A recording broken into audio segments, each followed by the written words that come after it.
বন্ধুরা কেমন আছেন? আমি আবার আজকে আপনাদের সামনে হাজির হয়েছি। দেখেন বড় বড় পুঁটি মাছ নিয়ে। কত বড় বড় পুঁটি মাছ, আমাদের পুকুরের টাটকা পুঁটি মাছ, বড় বড় জাপানি পুঁটি। এই মাছ দিয়ে আমি বড় মেটে আলু দিয়ে রান্না করব। দেখুন বন্ধুরা, আমি রান্নাটা করছি, আপনারা আমাদের সঙ্গে থাকুন ও ভিডিওটা সম্পূর্ণ দেখুন এবং শেষ পর্যন্ত দেখে আমাদেরকে একটু সাবস্ক্রাইব করে দিবেন। দেখুন বন্ধুরা, তাহলে চুলোটা ধরিয়ে দিই।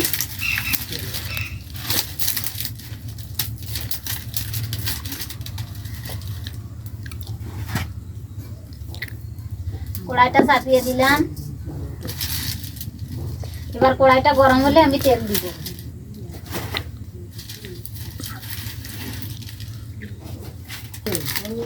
বন্ধুরা, কড়াইতে দিয়ে দিলাম সরিষার তেল।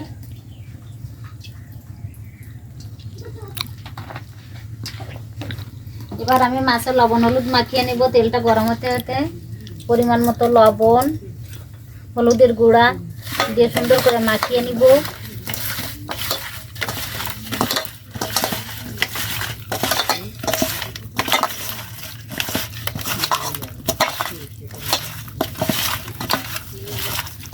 আমার তেলটা গরম হয়ে গেছে, এটাকে একটু লবণ দিয়ে দিলাম, সেট করে উঠেছে। এবারে আমি মাছগুলো ছেড়ে দিব। তেলটা গরম হয়ে গেলে মাছ ছাড়লে তাহলে মাছগুলো লাগে না, সুন্দর ভাজি হয়। বড় বড় মাছ দিয়ে মেটে আলু দিয়ে রান্না করলে শীতকালে খেতে খুব ভালো লাগে।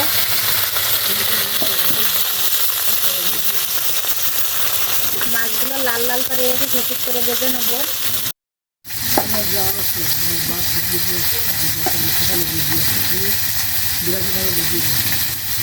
বন্ধুরা দেখুন, মাছগুলো খুব ভাজি হয়ে গেছে। এবারে উঠিয়ে দিব আমি।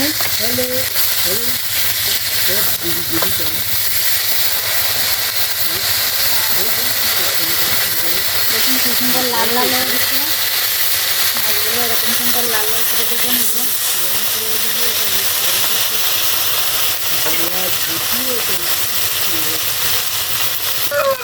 বন্ধুরা দেখুন, আমার মাছ ভাজিটা হয়ে গেছে লাল লাল করে, কি সুন্দর করে ভেজে নিয়েছি। একদম বড় মাছ, আস্তে আস্তে ধুয়ে ঠিক দেখেন কি সুন্দর লাল লাল হয়ে গেছে। এবার আমি মাছগুলো উঠিয়ে নেব।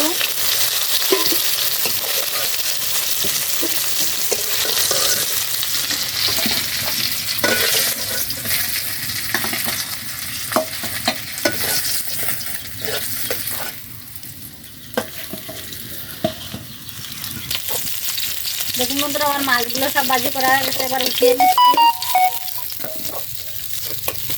সব লাল লাল করে সুন্দর করে ভাজি করে নিয়েছি। কড়াইতে তেল আছে, আর মাছ দিব না। আলু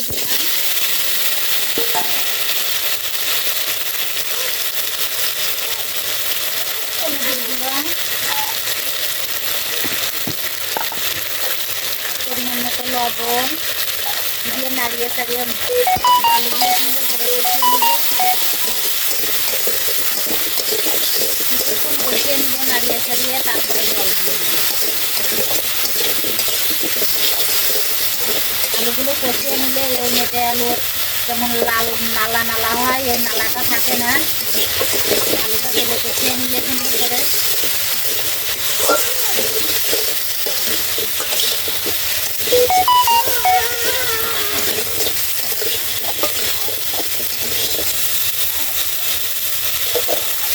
এই মেটে আলুটা লাল লাল করে ভেজে নিয়েছি কি সুন্দর করে।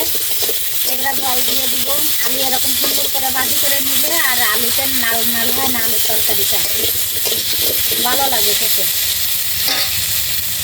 এবার আলুতে জল দিয়ে দিব পরিমাণ মতো।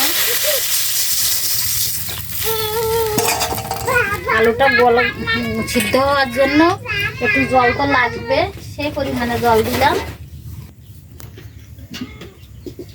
এবার আমি আলুটা চাপা দিয়ে দিলাম, দিয়ে ফুল স্পিডে জাল দিব, তাহলে আলুটা তাড়াতাড়ি সিদ্ধ হয়ে যাবে। বন্ধুরা, আমার তরকারিটা দেখুন সুন্দর ফুটে উঠেছে এবং আলুগুলো অনেকটাই সিদ্ধ হয়ে উঠেছে, আধা সিদ্ধ হয়ে গেছে। আলুগুলো দেখুন এরকম আধা সিদ্ধ। এবার আমি তরকারিতে মাছগুলো ছেড়ে দিব। একে একে মাছগুলো সব ছেড়ে দিব। মাছগুলো সব দিয়ে দিলাম। এবার আর কিছুক্ষণ আমি চাপা দিয়ে দিব, দিলে আলুটা গলে যাবে আরো। দেখুন বন্ধুরা, আমি তরকারিটা আগলা করলাম ঢাকনাটা। এবারে কটা কাঁচা লঙ্কা দিয়ে দিব, কাঁচা লঙ্কা দিয়ে একটু নাড়িয়ে ছাড়িয়ে দিব। লঙ্কাটা একটু দেরি করে দিলেই কাঁচা লঙ্কার একটা যে সেন্ট আছে সে সেন্টটা থাকে, লঙ্কাটা কোনো রকমে একটু সিদ্ধ হবে, তরকারিটা নামিয়ে নিব।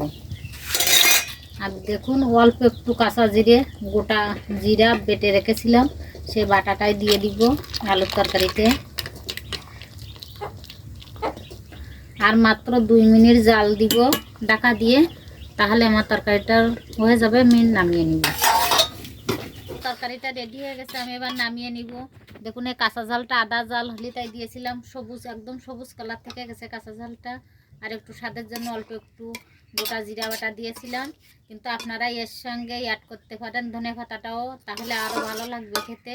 আমি তো ধনে পাতাটা অ্যাড করিনি। এবার আমি তরকারিটা নামিয়ে নিচ্ছি।